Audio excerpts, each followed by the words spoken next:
Apocalipsis 14 y los versículos 9 al 11. Apocalipsis 14, 9 al 11. Y el tercer ángel los siguió diciendo a gran voz: si alguno adora a la bestia y a su imagen y recibe la marca en su frente o en su mano, él también beberá del vino de la ira de Dios, que ha sido vaciado puro en el cáliz de su ira, y será atormentado con fuego y azufre delante de los santos ángeles y del Cordero, y el humo de su tormento sube por los siglos de los siglos. Y no tienen reposo de día ni de noche los que adoran a la bestia y a su imagen, ni nadie que reciba la marca de su nombre. ¿Es importante saber quién es la bestia? ¿Es importante saber qué es la imagen de la bestia? ¿Es importante saber lo que es la marca de la bestia? Si no sabemos quién es la bestia y qué es la imagen y qué es la marca, vamos a terminar adorando la bestia y la imagen y recibiendo la marca. Por esa razón el mensaje del tercer ángel no es opcional, no es si quiero entenderlo o no, es asunto de vida o muerte. Ahora ustedes notan en el mensaje del tercer ángel se mencionan tres cosas que quiero recalcar. En primer lugar, la bestia. Ayer identificamos a la bestia, ¿verdad que sí? ¿Qué representa la bestia? El papado, lo mismo que el cuerno pequeño. ¿Qué poder es el que hace la imagen de la bestia? La bestia que se levanta de la tierra hace la imagen que se menciona en el mensaje del tercer ángel. Y la bestia que se levanta de la tierra, vamos a estudiar, también va a imponer la marca de la bestia. Es decir, la bestia es el centro de todo. Porque la gente adora a la bestia de la tierra hace una imagen de la bestia, y la bestia de la tierra impone la marca de la bestia. Es decir, el protagonista central o la protagonista central es la bestia. Ahora vamos a la página 195 de nuestro manual y vamos a estudiar más detenidamente lo que es la imagen de la bestia. Una imagen es un reflejo o una semejanza. Así que cuando se habla de una imagen de la primera bestia, significa que la imagen va a ser semejante a la bestia. Ahora, hemos visto que la característica principal de la bestia, y esto lo estudiamos ayer en los 4 temas, es que la bestia unió ¿qué cosa? La iglesia con el Estado. La iglesia romana usó la espada del poder civil para imponer sus doctrinas y sus prácticas. Así que, para que la bestia de la tierra haga una imagen de la primera bestia, tiene la segunda bestia que hacer ¿qué cosa? Tiene que unir la iglesia con el Estado para ayudar a la primera bestia, porque es una imagen de la primera bestia. ¿Están conmigo en ese punto? Ahora, ya hemos visto en un estudio anterior, estamos al pie de la página 195, para los que tienen el manual, ya hemos visto que los 2 cuernos, como de cordero, en la bestia de la tierra, representan 2 reinos separados, el reino de la iglesia y el reino del poder civil. Es decir, los 2 cuernos representan libertad civil y libertad religiosa. Ahora, tristemente, nos dice la Biblia que esta bestia que se levanta de la tierra, que tiene estos 2 principios de libertad civil y religiosa, que en sus documentos que fundaron la nación separa la iglesia del Estado, va a cambiar su conducta. Y en vez de respetar los 2 principios sobre los cuales fue edificada la nación, va a hablar como un dragón. Ahora, hablemos un poco del dragón. No voy a cubrir lo que se encuentra en la primera parte de la página 196. Voy a ir al pie de la página a donde dice resumiendo. Apocalipsis 12, 1 al 5, habla de un dragón que procuró matar a Jesús. Yo pregunto, ¿quién fue el dragón que procuró matar a Jesús cuando nació? Fue Satanás obrando a través del poder civil, a través de Roma. Luego, ustedes notan aquí, en Apocalipsis 12:6 y también el versículo 13 al 15, el dragón se lanza contra la mujer que huye al desierto por tiempos y la mitad de un tiempo. ¿Qué representa ese dragón que persiguió a la mujer durante tiempos, la mitad de un tiempo? Es el papado. ¿También es un poder romano, sí o no? Claro. Así que el dragón que trata de matar al niño, Satanás obrando a través de Roma pagana. Luego, Satanás obra a través de Roma papal. Y aquí viene lo interesante. La bestia que se levanta de la tierra habla como un ¿qué? Como un dragón. Es decir, no solamente va a hablar como Satanás, sino que va a hablar como Roma. Porque el dragón en sus 3 etapas representa Satanás obrando a través de Roma. Primero, tratando de matar al bebé, Roma imperial. Luego los 1260 años a través de Roma papal. Y al final de la historia, cuando se recupere de la herida el papado, los Estados Unidos hablará como dragón, es decir, hablará como Roma. ¿Está claro ese punto? Satanás obrando a través de Roma papal cuando se le sane una herida. Ahora en Apocalipsis 13:11 dice que esta bestia va a hablar como un dragón. ¿Cómo habla una nación? Bueno, ya vimos en nuestro estudio de ayer que esta nación es una república, ¿verdad que sí? ¿Lo vimos que es una república? Republicanismo y protestantismo. ¿Cómo habla una nación que es república? Habla a través de el Congreso, a través de sus representantes elegidos por el pueblo. Es decir, que esta bestia que habla como dragón, que repudia sus 2 principios y habla como dragón, el Congreso va a hablar como Roma. Fíjense esta cita en el Conflicto de los Siglos, página 495. Estamos en las páginas 197, en la parte de arriba. El hablar de la nación son los actos de sus autoridades, ¿qué cosa? Legislativas y judiciales. Así habla una república. La gente habla a través de sus representantes. Así que dice, el hablar de la nación son los actos de sus autoridades legislativas y judiciales. Por esos actos, la nación, es decir, los Estados Unidos, desmentirá los principios liberales y pacíficos que expresó como ¿qué cosa? Como fundamentos de su política. Es decir, a través de la legislatura y el poder judicial, la Corte Suprema, los Estados Unidos, mientras que de boca sostiene los 2 principios de libertad civil y religiosa, va a hablar como el dragón, es decir, va a hablar como Satanás, ¿a través de qué? A través de Roma papal.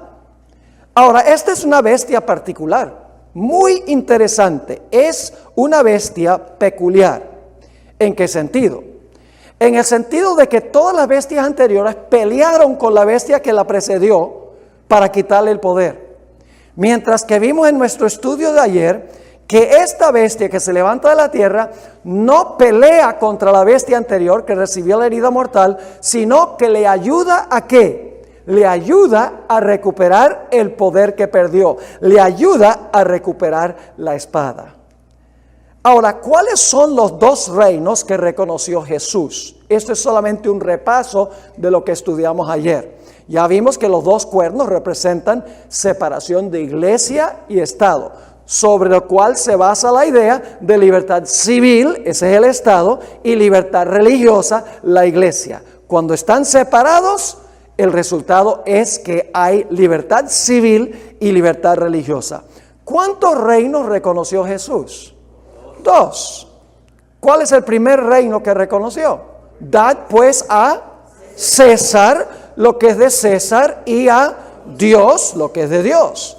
Es decir, Cristo reconoció el poder civil y el poder religioso, no juntos, sino separados. Ahora, noten en la mitad de la página 197, muchos cristianos de hoy dicen que debemos ser patrióticos y cristianos.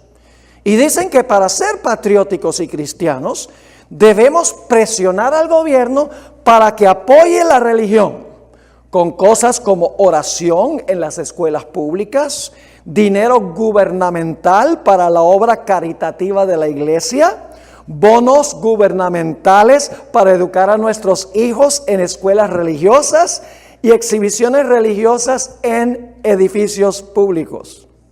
Pero según ya hemos visto, separar los asuntos de la iglesia del Estado es cristiano. ¿Por qué razón? Porque esto fue lo que enseñó Cristo. Y también es patriótico. ¿Por qué razón? Porque es lo que enseñaron los fundadores de los Estados Unidos.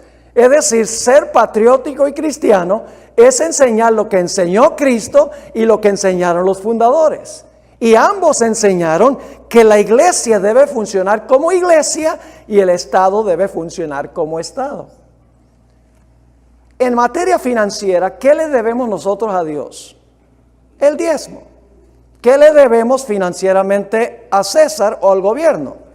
Los taxes. No nos gusta decirlo, pero se los debemos, ¿verdad que sí? Yo pregunto, ¿sería apropiado que el gobierno dijera a la iglesia adventista, ustedes tienen que darnos el 10% de los diezmos? No, porque es el Estado tomando plata de la iglesia. ¿O sería apropiado que la iglesia dijera, mire, gobierno, estamos en problemas económicos, por favor nos podría dar un poco de los taxes para poder funcionar la iglesia? No, porque si hacemos eso, últimamente el Estado quiere que se le pague por la inversión que hizo en la iglesia. Por eso tenemos obligaciones financieras para con Dios y para con la iglesia, pero no se deben entremezclar, se debe mantener ¿qué? Separados, la iglesia funcionando como iglesia y el Estado funcionando como Estado. Ahora, repasemos la primera enmienda a la Constitución. Se encuentra en la página 197. La cláusula número 1 dice, el Congreso no hará ninguna ley que tenga que ver con el establecimiento de religión. La segunda cláusula dice, ni que prohíba el libre ejercicio de ella. Y luego la tercera cláusula garantiza libertades civiles, ni que coarte la libertad de expresión, ni la libertad de la prensa, o el derecho que tiene el pueblo de reunirse pacíficamente y de pedirle al gobierno que se les haga justicia. Ahora, cuando el poder civil establece religión, o prohíbe la libre práctica de la religión, el resultado siempre es persecución. En el libro de Daniel tenemos dos ejemplos, y esos dos ejemplos los encontramos en la página 198 y 199. Ustedes recuerdan la experiencia de Daniel, el capítulo 3. El rey Nabucodonosor, que era el gobernante civil, ¿qué hizo? Levantó una imagen y mandó el poder civil a todos a que adoraran la imagen. ¿Era legítimo lo que estaba haciendo el rey? No, porque es el poder civil estableciendo una observancia religiosa. ¿Qué sucedió cuando los tres jóvenes rehusaron adorar la imagen de Nabucodonosor, que por un tiempo se portó como bestia, en la imagen de la bestia, porque era en honor a él? ¿Qué sucedió con el remanente fiel? Inmediatamente pierden sus derechos civiles. ¿Y cuál es el más grande derecho civil que tenemos? El derecho a la vida. ¿Verdad que sí? Ese es el más grande derecho que debe proteger el gobierno civil. El punto es que cuando el poder civil establece religión, el resultado es persecución contra el que no está de acuerdo de cumplir con lo que el gobierno establece en materia de religión. Y si Cristo no hubiera intervenido para librar a los tres jóvenes, hubieran sido incinerados en el horno. Pero Cristo tuvo la última palabra. Amén. Así que en Daniel 3 tenemos una ilustración de la primera cláusula de la primera enmienda. Vemos lo que sucede cuando una nación, cuando un poder civil establece religión, el resultado es persecución y pérdida de los derechos civiles. En Daniel 6 tenemos otra historia que ilustra la segunda cláusula de la primera enmienda de la Constitución. En Daniel 6 tenemos una historia similar a la de Daniel 3, pero también un poco diferente. En Daniel 6 el rey no está estableciendo una observancia religiosa, sino que está prohibiendo que Daniel practique su religión. Porque el rey dice, nadie puede orar o hacerle petición a un Dios o un hombre por 30 días. Él no está diciendo cómo orar, no está estableciendo una oración. Sencillamente está prohibiendo que la gente haga una petición a hombre o a Dios por 30 días. ¿Está claro? Pero había un profeta, el profeta Daniel, que dijo, yo desobedezco esa ley civil porque es ilegítima. Yo pregunto, ¿el rey tenía derecho de prohibir que Daniel orara? ¿Era esfera del poder civil? ¿Quitarle la libre práctica de la religión? No. ¿Y a dónde fue a parar Daniel como resultado de no obedecer la ley de que no podía practicar su religión? ¿A dónde fue a parar? En el foso de los leones. ¿Y quién tuvo la última palabra? Dios tuvo la última palabra. Yo pregunto, cuando la bestia y su imagen levanten esta ley dominical, ¿va a estar en peligro la vida del pueblo de Dios? Sí. ¿Va a perecer el pueblo de Dios? No, porque el mismo que entró al horno y que fue al foso de los leones tendrá la última palabra. Amén. Babilonia pensará que va a acabar con el pueblo de Dios, pero como en los días de Daniel, Dios intervendrá para librar a su pueblo. Amén. Así que tenemos en Daniel 3 y Daniel 6 una ilustración vívida de lo que sucede cuando el poder civil establece religión y prohíbe la libre práctica de la religión.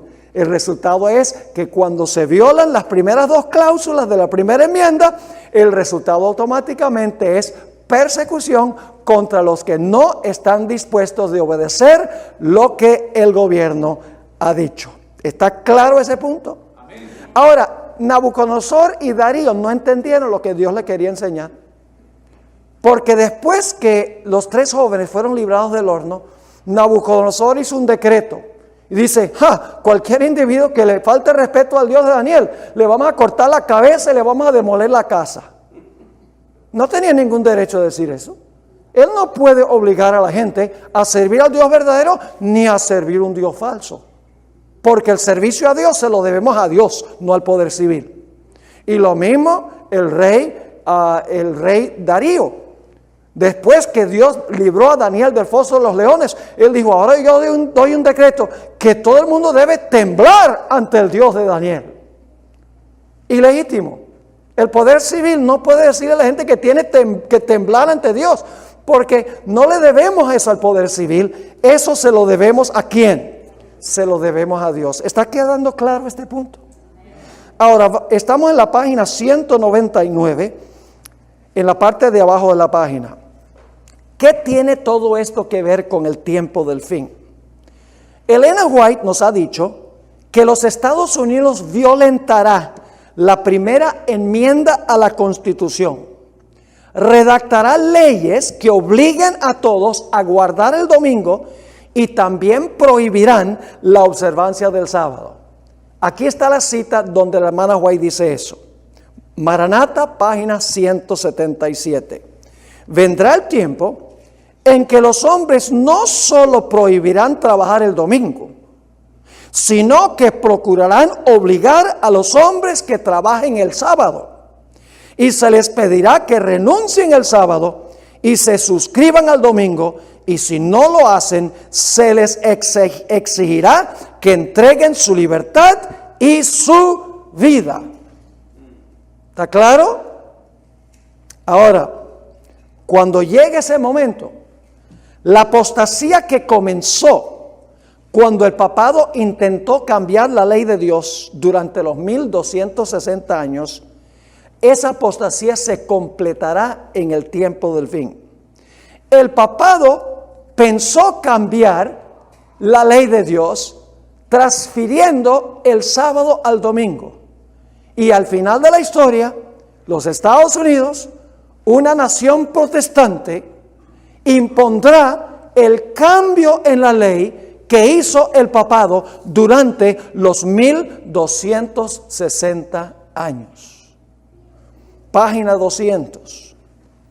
Surge la pregunta: ¿no sería inconstitucional establecer una ley dominical por parte del Congreso de los Estados Unidos? ¿No sería esa una violación de la primera cláusula de la primera enmienda, hacer una ley dominical?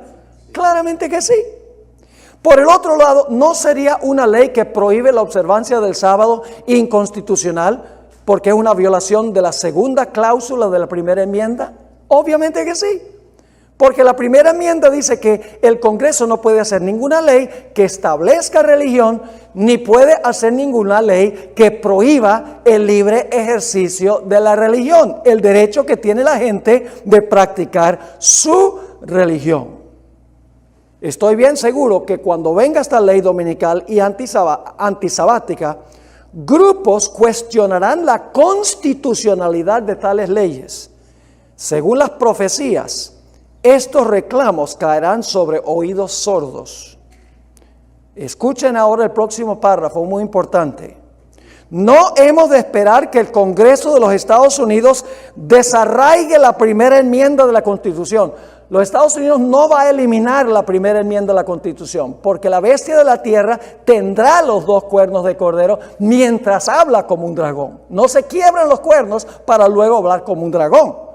Habla como dragón mientras tiene los cuernos. Lo que indudablemente pasará es que la Corte Suprema declarará en un tiempo de emergencia nacional que leyes inconstitucionales son, ¿qué cosa? Constitucionales. Por eso la bestia tiene los cuernos como de cordero, pero al mismo tiempo hablará como dragón. Esta bestia hablará como dragón al mismo tiempo que tiene los cuernos como cordero. Ahora, algunos de ustedes posiblemente no estuvieron ayer, así que voy a repasar un punto que traté en el tema de ayer por la tarde. En los Estados Unidos hay 3 ramas de gobierno. Hay el poder ejecutivo, el poder legislativo y el poder judicial, primordialmente la Corte Suprema. El Congreso redacta las leyes, el Poder Ejecutivo las hace cumplir y la Corte Suprema interpreta las leyes para decir si son constitucionales o no. Ahora, ¿cuál de las ramas de gobierno es la más poderosa según vimos ayer? La más poderosa es la rama judicial, particularmente, ¿qué cosa? La Corte Suprema de los Estados Unidos. Yo mencionaba el caso de la elección del año 2000. Algunos de ustedes recordarán, no se sabía por semanas quién había ganado la elección, Gore o Bush. Y el asunto terminó a la Corte Suprema y la Corte Suprema dijo, ganó Bush, caso cerrado. Se acabó la discusión. La Corte Suprema eligió al presidente de los Estados Unidos. Se podría haber hecho otro conteo, se podría haber hecho otra elección en la Florida, pero la Corte Suprema dijo no, George Bush es presidente. También mencioné en el año 2015, la Corte Suprema legalizó el matrimonio homosexual en los Estados Unidos. ¿Y quién puede cuestionar eso? Nadie puede cuestionar eso. Ahora, Elena G. de White tiene algo muy interesante que decir. Ustedes pueden ver en ese párrafo que está ahí que la Corte Suprema tiene 5 católicos romanos. Y ahí yo menciono los nombres de ellos. Hay uno que está en el proceso de ser elegido, aunque hay cierta controversia ahora en cuanto a él. Y creo que el jueves va a haber una entrevista con la mujer que lo ha acusado de abuso sexual cuando eran teenagers en high school. Pero lo más seguro es que lo van a confirmar. En ese caso habrá 6 católicos romanos en la Corte Suprema de los Estados Unidos y 3 judíos. ni un solo protestante. En un país protestante.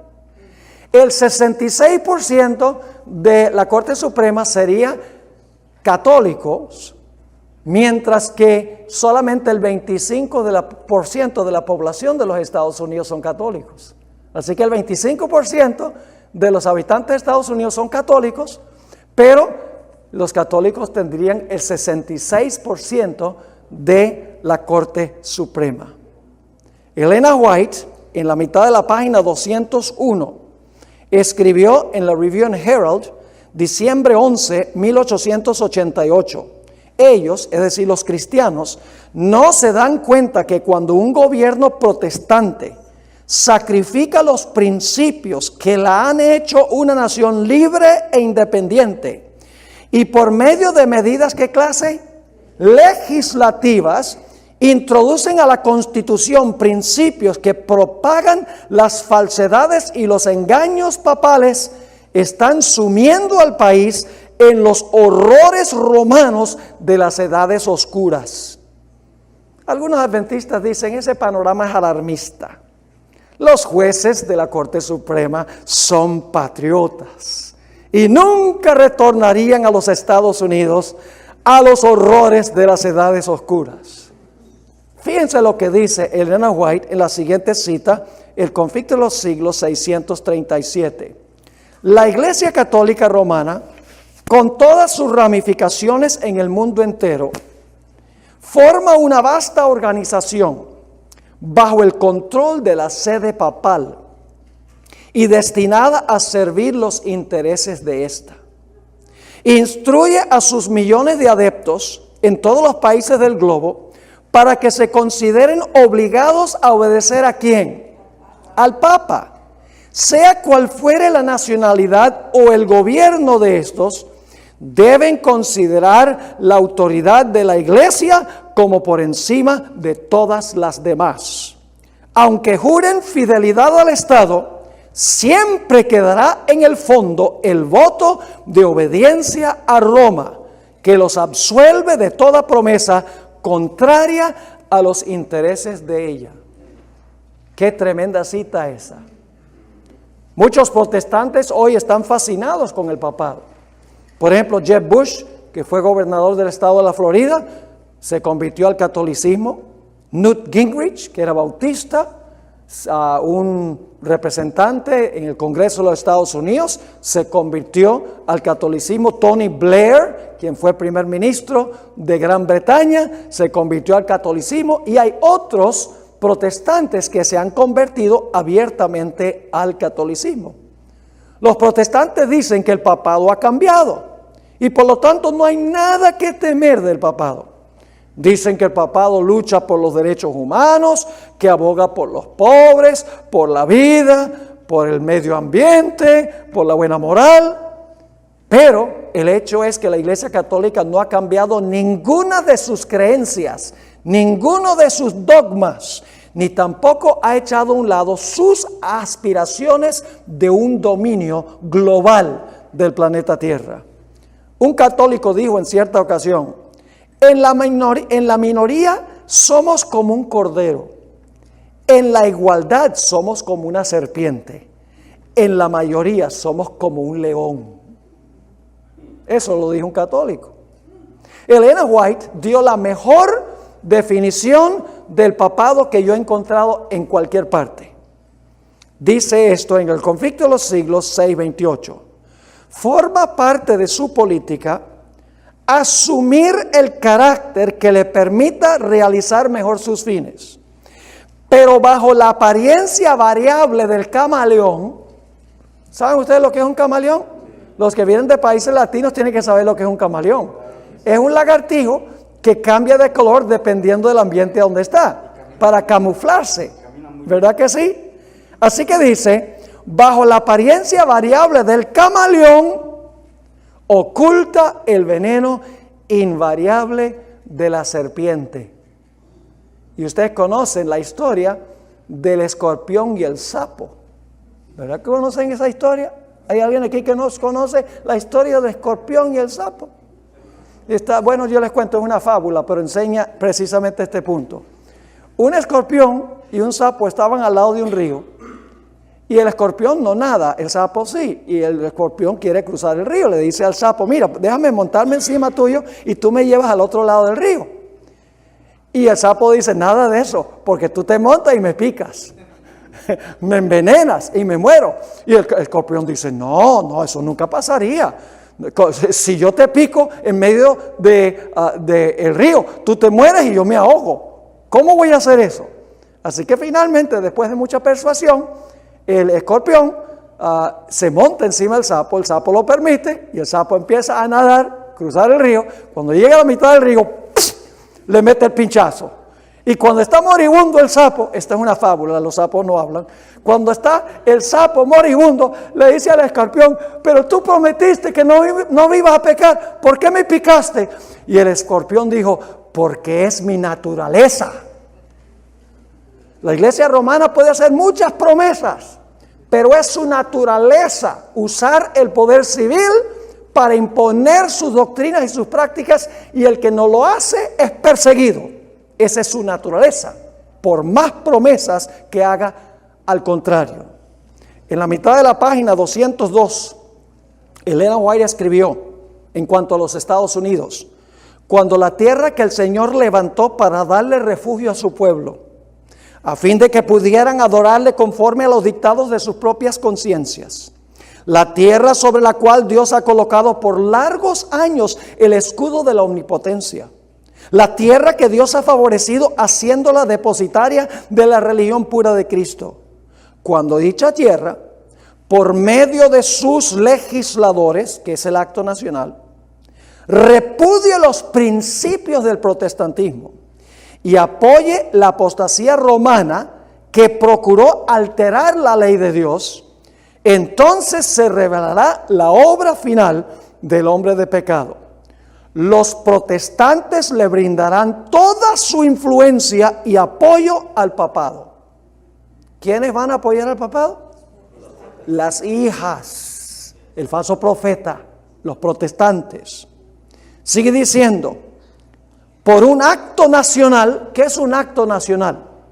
Es un acto del Congreso, es una ley del Congreso. Por un acto nacional impondrán la observancia del falso sábado y le darán, ¿qué cosa? Vida y vigor. Porque hay que darle vida y vigor al papado, porque tiene una herida mortal. Así que dice, le darán vida y vigor a la fe corrupta de Roma, y así que revivirán. ¿Por qué? Porque el papado tiene ¿qué? Una herida mortal. Y así revivirán su tiranía y su opresión de la conciencia. Entonces será tiempo para que Dios obre con gran poder para vindicar su verdad. Cuando esto suceda, los Estados Unidos habrá formado una imagen que reflejará lo que fue la bestia durante los 1260 años. La bestia que se levantó del mar se caracteriza por unir la iglesia con el Estado. Esa es su característica fundamental para perseguir a los que no están de acuerdo con su sistema. Lo mismo sucederá en los Estados Unidos. Los Estados Unidos, el poder civil, hará una imagen de la bestia, uniendo la iglesia con el Estado.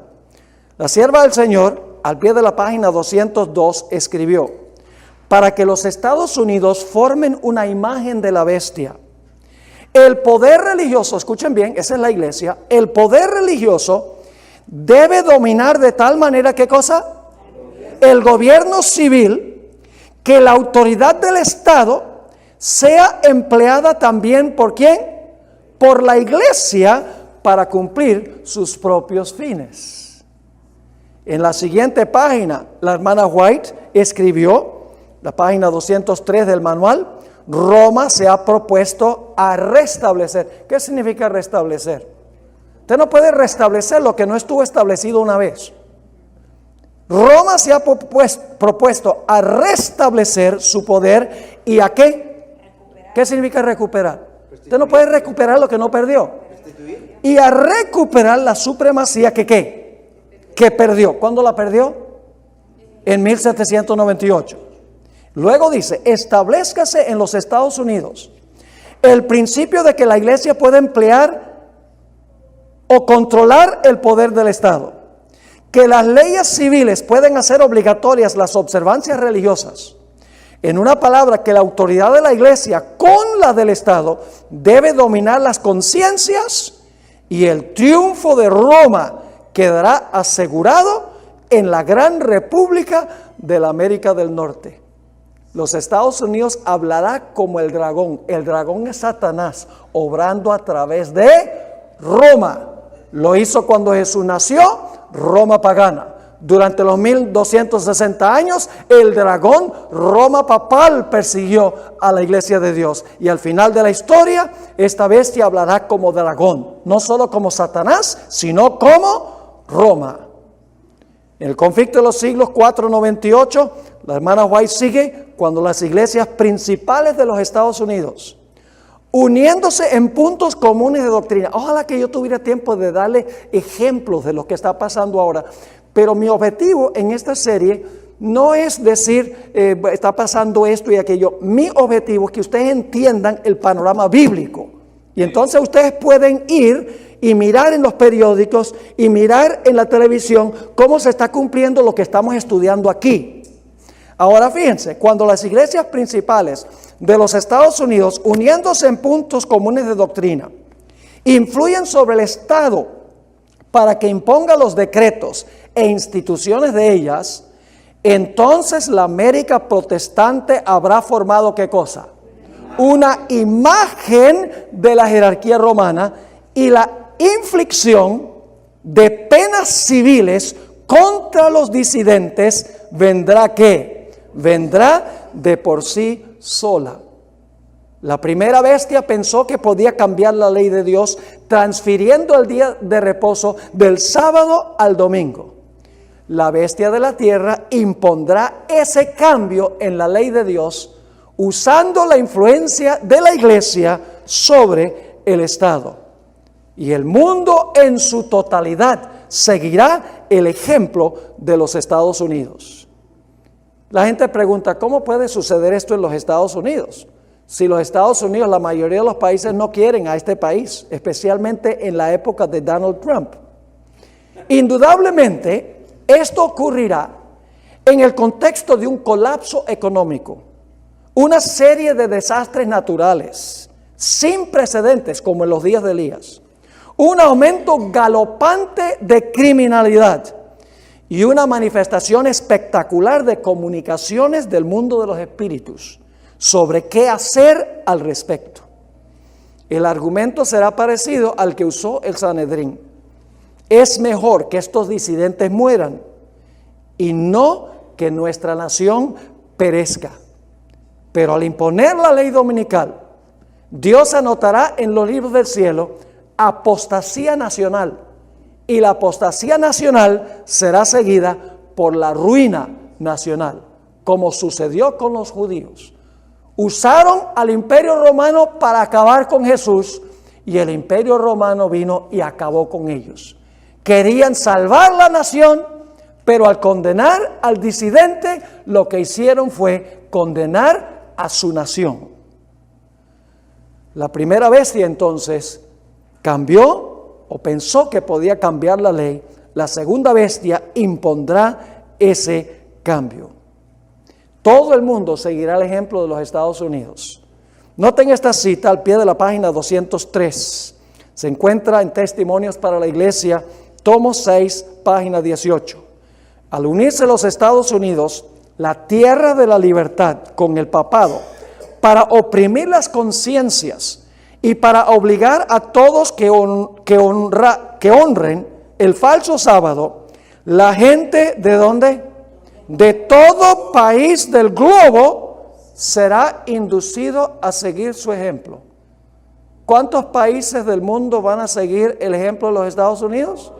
Todos. Y usted dice, ¿y los países musulmanes cómo? ¿Y los países hindúes cómo? Yo no les puedo explicar cómo, pero mi Biblia me dice que toda la tierra se maravilló en pos de la bestia. Posiblemente sea porque hay un desastre global. ¿Quién sabe qué será? Pero el Espíritu de Profecía y la Biblia, ambos dicen que todo el mundo estará de acuerdo con esta ley dominical. Ahora hablemos un poco del ecumenismo eclesiástico, al pie de la página 9 de nuestro manual. En años recientes ha llegado a existir una creciente intimidad entre las iglesias protestantes de los Estados Unidos y la Iglesia Católica. Este ecumenismo eclesiástico ha llevado a los protestantes a cooperar con la Iglesia Católica con gran entusiasmo en asuntos sociales, tales como hablar en contra del aborto, tratar de resolver el problema de la pobreza, buscar formas de resolver el problema del cambio climático. Los protestantes y católicos han cooperado también en elegir candidatos conservadores al Congreso, al Senado y a la Corte Suprema. Ambos han luchado por la elección de jueces conservadores en los diversos tribunales de la nación. Líderes prominentes de varias iglesias protestantes y de la Iglesia Católica firmaron el documento Evangélicos y Católicos Juntos. Y los luteranos y católicos firmaron el histórico documento Declaración Conjunta sobre la Justificación por la Fe. Recientemente el pastor Kenneth Copeland le dio un mensaje de bendición al Papa. Pastores influyentes de la televisión han viajado al Vaticano por invitación al Papa y han quedado maravillados. Entre ellos están Joel Osteen, James Robinson, Rick Warren, aún Billy Graham. Cuando estuvo vivo, habló muy positivamente de el poder papal. La mayoría de los protestantes ignoran los peligros de aliarse con el Papa. La mayoría de los protestantes están condenados a repetir los errores del pasado. ¿Y saben por qué razón? Porque ellos no son capaces de discernir quién es la bestia. ¿Saben quién dicen los protestantes hoy en día que es la bestia? Los protestantes liberales dicen que la bestia fue Nerón. Eso se cumplió allá en el pasado. Los cristianos conservadores, como los pentecostales, los carismáticos, los evangélicos, dicen no, el cuerno pequeño y la bestia es una persona bien mala que se va a levantar después del rapto de la iglesia allá en el Medio Oriente. Y mientras están mirando hacia el pasado y hacia el futuro para la aparición del anticristo, allá está en Roma y no lo ven porque están mirando a donde no es. El diablo ha distraído la atención de donde se está cumpliendo la profecía. La iglesia adventista tiene que decirle esto al mundo, mis hermanos y hermanas. Porque el que adore la bestia y su imagen y reciba la marca va a perecer. En el Conflicto de los Siglos, página 622, la hermana White dijo en cuanto a los protestantes: los protestantes se han entremetido con el papado y lo han patrocinado. Han hecho transigencias y concesiones que sorprenden a los mismos papistas y les resultan incomprensibles. La iglesia romana dice: no podemos creer lo que está pasando. Que los protestantes quieran unirse con nosotros, eso es insólito, dicen ellos. Sigue diciendo: los hombres cierran sus ojos ante el verdadero carácter del romanismo, ante los peligros que hay que temer de su supremacía. Y luego dice: ¿qué es lo que tenemos que hacer nosotros? Hay necesidad de despertar al pueblo para hacerle rechazar los avances de este enemigo que peligrosísimo de la libertad civil y religiosa. ¿Están captando el cuadro? Pero los Estados Unidos como nación también ha participado en ecumenismo político, no solo las iglesias protestantes, en ecumenismo religioso con el papado. A nivel político, el gobierno de los Estados Unidos se ha inmiscuido más y más con el papado. Ustedes posiblemente sepan que Ronald Reagan y Juan Pablo II unieron sus fuerzas para derrocar lo que fue la Unión Soviética. Hicieron una santa alianza, según la revista Time. Ese era el título de una de las revistas. Los Estados Unidos establecieron relaciones diplomáticas con el Vaticano, que es muy interesante. Eso es inconstitucional, porque ¿cómo los Estados Unidos puede establecer relaciones diplomáticas con una iglesia y favorecer a una iglesia con representante allá y no favorecer a las demás iglesias? Es inconstitucional. El Papa Juan Pablo II recibió del Congreso de los Estados Unidos la Medalla de la Libertad. Qué interesante. Cuando el Papa Juan Pablo II murió, se arrodillaron ante su féretro 3 presidentes, la esposa de un presidente y la secretaria de Estado. El Papa dio un discurso ante el Congreso conjunto de los Estados Unidos. Ha visitado regularmente la Casa Blanca. Ha dado discursos en las Naciones Unidas donde lo han aplaudido incansablemente por las causas por las cuales aboga.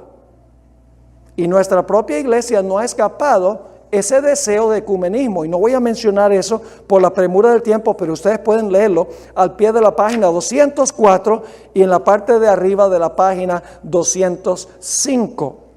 Y lo que escribo aquí es absolutamente cierto, no es una teoría de conspiración, no es algo que dicen los disidentes, son cosas reales que han pasado aún con nuestra propia iglesia. Ahora, en la página 205, así como en los días de Pilato, legisladores inescrupulosos, a fin de ganar el apoyo del pueblo y retener su influencia política, cederán al clamor por una ley dominical nacional y les prohibirán a los fieles la posibilidad de comprar y vender y finalmente emitirán un decreto de muerte. Dice ella en estas 2 citas, a fin de asegurarse la popularidad y el apoyo, que hoy llamamos votos, los legisladores cederán a la exigencia por una ley dominical. Yo pregunto, ¿Pilato cedió a la presión de los sacerdotes quienes influyeron sobre el pueblo? Lo mismo va a pasar de nuevo. Los líderes espirituales de las iglesias van a presionar a sus feligreses para que presionen al poder civil por una ley dominical. En la Review and Herald, diciembre 24, 1889, Elena White escribió: los ministros de las varias denominaciones están actuando por subterfugio, significa por debajo de cuerdas, trazando planes de gran importancia para el pueblo de Dios, y el objetivo de esta maniobra secreta es ganar el apoyo popular para la imposición del domingo como día sagrado. Si los ministros pueden convencer al pueblo que favorezcan una ley dominical, entonces están decididos a unir su influencia para obtener una enmienda religiosa a la Constitución para obligar a la nación a guardar el domingo.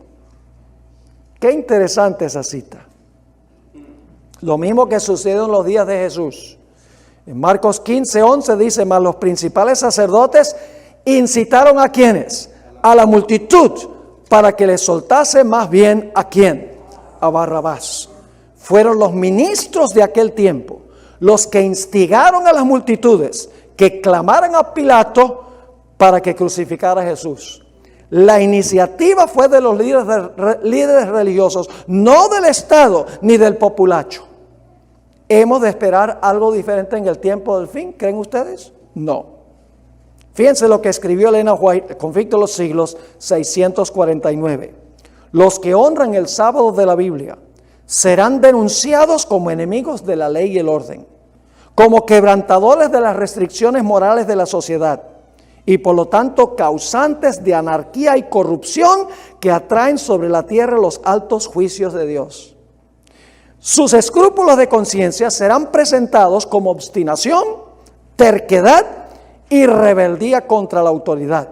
Serán acusados de deslealtad hacia el gobierno, porque si el gobierno propone una ley dominical y hay un grupo que no la obedece, van a decir, están contra el gobierno, no solo contra las iglesias. Sigue diciendo, los ministros que niegan la obligación de observar la ley divina, predicarán desde el púlpito que hay que obedecer a las autoridades civiles porque fueron instituidas por Dios. En las asambleas legislativas y en los tribunales se calumniará y condenará a los que guardan los mandamientos de Dios. Se falsearán sus palabras y se atribuirán a sus móviles las peores intenciones. Nosotros necesitamos repartir el conflicto de los siglos, hermanos y hermanas. Es el mejor comentario de eventos finales que jamás se haya escrito, el libro El conflicto de los siglos. Lo que ella escribió hace más de 100 años, 110 años, la última edición del conflicto de los siglos, se está cumpliendo ante nuestros ojos hoy. Ella dice, ese es el libro que yo más quiero que se reparta. Y generalmente repartimos el deseado de todas las gentes, o repartimos El camino a Cristo. Y son buenos libros, no hay problema con repartirlos. Pero El conflicto de los siglos es el libro que especialmente necesitamos repartir. Ahora voy a pasar por alto la sección que dice lecciones de la iglesia primitiva. Eso ya lo cubrimos en una presentación anterior. Quiero ir a la sección que dice el protestantismo impotente. Los protestantes de los Estados Unidos han visto que la moralidad de la nación ha ido de mal en peor. Se han proliferado el aborto, la pornografía, el divorcio, los matrimonios entre homosexuales, entre otras cosas. Los evangélicos han apelado a la espada del poder civil para arreglar lo que ellos mismos dañaron, porque ellos dicen, la ley fue clavada en la cruz. Si la gente dice, si la ley fue clavada en la cruz, ¿para qué tengo que guardarla? Ellos han creado el problema. Le echan al gobierno secular la culpa por todos los males de la sociedad, cuando ellos mismos tienen la culpa. El fracaso de la sociedad americana es el fracaso de la iglesia, no el fracaso del Estado. Los protestantes han llegado a creer que teniendo en nuestros billetes el refrán "en Dios confiamos" y en el voto de lealtad a la bandera, una nación bajo Dios, y que instituyendo la oración en las escuelas públicas, y que exhibiendo los 10 mandamientos en los tribunales, y que poniendo exhibiciones navideñas en los edificios públicos, y que logrando una enmienda constitucional que prohíba el aborto y el matrimonio entre homosexuales, las cosas se van a arreglar. Dependen del gobierno para hacer lo que solo puede hacer el Espíritu Santo, por medio de la proclamación de la palabra de Dios. El protestantismo ha olvidado la verdadera fuente del poder, que se halla en la predicación de la palabra de Dios, por medio de la administración del Espíritu Santo. En vez de esto, el protestantismo se ha enfocado en un evangelio de prosperidad. Pare de sufrir. El evangelio de señales y milagros. El evangelio de la consejería psicológica. Y el evangelio del activismo político. El protestantismo ha perdido su poder y cree que la forma de reformar la sociedad está en emplear al gobierno para imponer lo que las iglesias quieren. Es precisamente lo que el papado hizo durante los 1260 años de supremacía papal. Ahora, voy a resumir lo que encontramos en las últimas 3 páginas. Lo voy a sintetizar. Ustedes pueden leer todos los ejemplos que hay allí. Pero muy a menudo, cuando un gobernante civil se deja engañar para imponer leyes religiosas, lo que sucede es cuando el poder civil se despierta y se da cuenta que ha sido engañado por los religiosos, lo que hace es levantarse contra aquellos que engañaron al poder civil. Eso va a pasar al final. ¿Recuerdan los días de Esther? ¿Quién murió en la horca? El que preparó la trama. ¿A quiénes se comieron los leones? A los príncipes que planearon la trama. ¿Quiénes murieron por el calor del horno? Los que echaron a los 3 muchachos. ¿Están conmigo? Amén. En estos casos, yo pregunto, en el caso específico de los judíos que usaron el poder civil para acabar con Cristo, ¿qué hicieron los romanos? Luego vinieron y acabaron con ellos. Quiero leer esta última cita. Oh, va a ser terrible, mis hermanos y hermanas, cuando se despierte el mundo religioso y se den cuenta que han sido engañados por sus líderes espirituales. Conflicto de los siglos 7, 13 y 14. Los hombres ven que fueron engañados. Se acusan unos a otros de haberse arrastrado mutuamente a la destrucción. pero todos concuerdan para abrumar a los ministros con la más amarga condenación. Los pastores infieles profetizaron cosas lisonjeras, indujeron a sus oyentes a menospreciar la ley de Dios y a perseguir a los que querían santificarla. Ahora, en su desesperación, estos maestros confiesan ante el mundo su obra de engaño. Esto va a pasar bajo la 6ª y 7ª plaga. Sigue diciendo, las multitudes se llenan de furor, los que fueron engañados. Estamos perdidos, exclaman, y vosotros sois la causa de nuestra perdición, y se vuelven contra los falsos pastores. Precisamente aquellos que más los admiraban en otros tiempos pronunciarán contra ellos las más terribles maldiciones.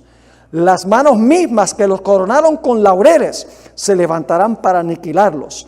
Las espadas que debían servir para destruir al pueblo de Dios se emplean ahora para matar a sus enemigos. Por todas partes hay luchas y derramamiento de sangre.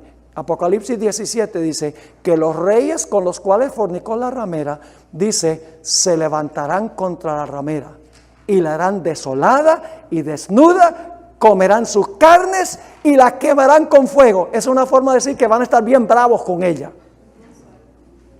Nosotros tenemos que advertirle a los líderes políticos estas cosas, hermanos, de que no se dejen engañar por este poder.